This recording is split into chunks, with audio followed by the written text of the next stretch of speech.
So welcome back to the channel, guys. That's the first. So today I have something for you called risk management. Yeah, risk management. But before we dive into what we have for today, let me do a little bit of intro about myself.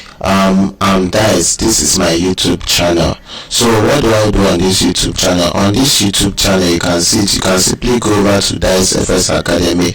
This channel is quite new. I just started this channel, and my goal on this channel is to post things about trading in general, investment, risk management in general, also to help you guys become a profitable trader and become a better version of yourself. So show the boys some love and subscribe to the channel in order to help this channel grow. So by the middle of this year, I want to see these subscribers higher than this. Please subscribe to the channel because we want to see something going this way. And also I promise to be dropping awesome content. As you can see, we have different content right here.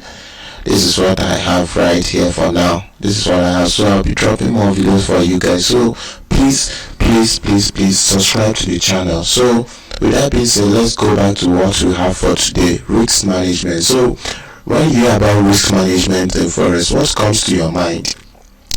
I'll be explaining that in this video. So for the first one, you can't understand risk management without knowing what a risk is and how to even manage a risk. So risk, what is a risk to me? A risk, this is the probability of something bad happening at some time in the future. That is risk. Risk that it might probably happen. In fact, it's a 50-50% when it comes to trading. It's a 50-50% chance that there are lots of risk in trading, of course. Yes. So let's go to the next one: risk management and assessment. How do you assess and manage risk? First of all, let's go with what I have here. The risk assessment. This is the art of identifying possible risks, calculating how likely they are to happen, and estimating what effects it might have on you. That is risk management. That is the pure definition of risk management. Risk management is for you to know that yes, you have identified that this is the risk I'm about to take. This is the effect on me. If I take this trade, if it goes my way, fine, but if it doesn't go my way, this is what I stand to lose. You know everything before even taking the risk. So risk taking, this is like more of an act. Yes, more of an act of taking risk. So if you're a risk taker, then you are taking risk. So let's go to the next slide. On the next slide we have, so you can't speak about or understand risk management when you don't even know what is a risk or the risk you are taking. So like we see on the topic part 1 of risk management, we are going to be speaking about the following, which is the first one. Under risk management, this is the two things we are focusing on for this part 1. So the part 2 video will be coming up probably by next week or so, but for this we'll be focusing on stop loss placement versus risk to reward ratio.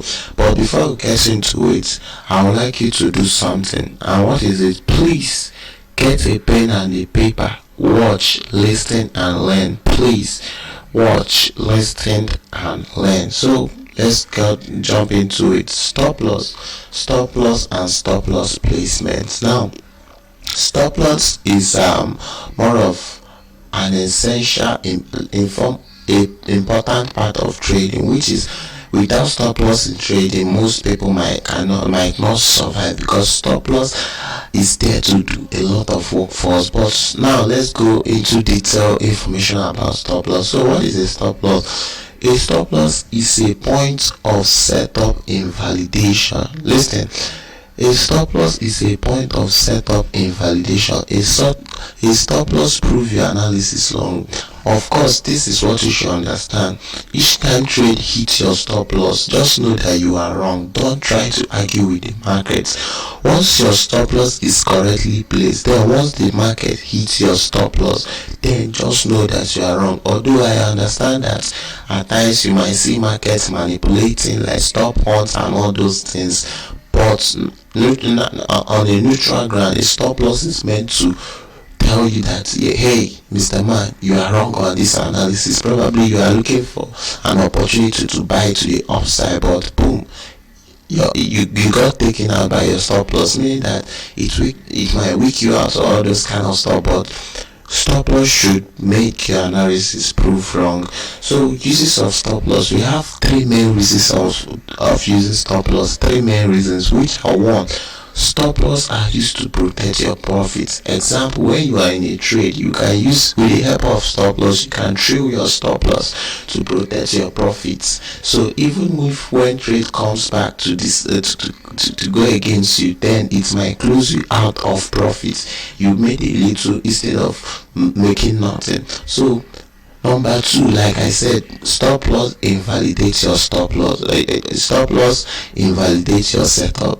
With the help of stop loss, it tells you that yes, you are wrong, and just accept that you are wrong. Don't argue with the market. Then the last one, stop loss protects your account. With the help of stop loss, it will help you not to lose all of your accounts. Using stop loss, you are losing some percentage of your account using stop loss, but without the use of stop loss, you might end up blowing your account, of which after blowing your account, you might not have money to fund again. So let's go into the next slide. How to use stop loss. Stop loss is to be placed correctly on that market structure. Such market structure can be structure break, last low and last high created before moving. So let's say we had something like this. We have this, let's say this is an area of support. Let's say here is an area of support. So you saw this and you want to enter. If you enter here, automatically your stop loss have to be below here, below this structure, of which, let's say, you might decide to enter. Then you might see some people, they enter here and they say, I only risk 15 pip per trade. Instead of having their stop loss below here, you see them having their stop loss here. The market can easily come back and take you out and keep moving in the direction. Of course, this is not break of structure. A break of structure will be when price clear out of here. So having your stop loss here, because you are risking 15 pips, market can easily come back to give you a double bottom, or to come back to give you a higher low to keep moving to the upside. So your stop loss must be below the lowest point of which this is here. And again, you have to give your stop loss, don't place it exactly at the wick. You have to give it like 5% space for it to breathe. So let's go to the next slide.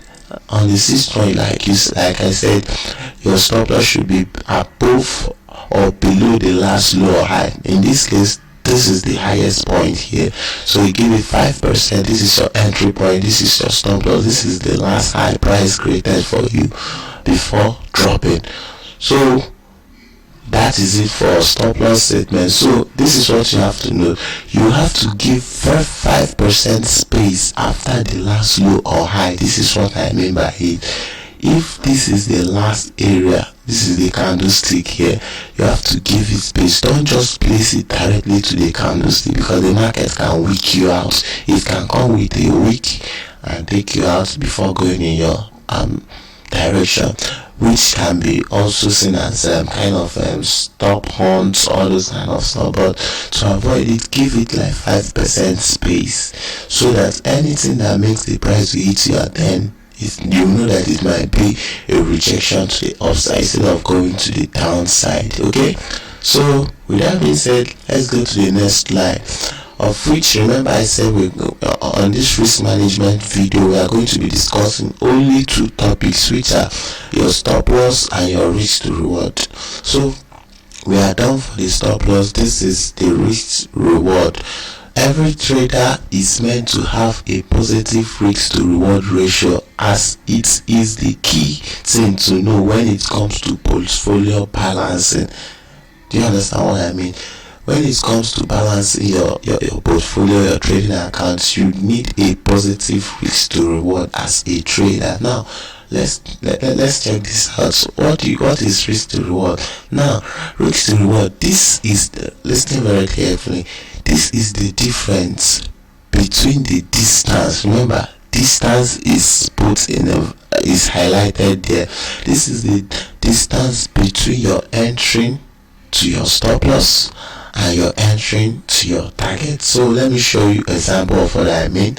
Now, risk to reward is the distance between your entering and stop loss and your entering and target. So the distance between this and this is called your risk versus your reward. So let's check another one now. This is it. The distance between your entering to your stop loss, your entering to your target is called risk to reward. So with that being said, we have come to the end of this video. So I would like you to do something for me, please. I would like you to subscribe to the channel, like and share, share and comment on the video about your opinion. So with that being said, that is FX Academy.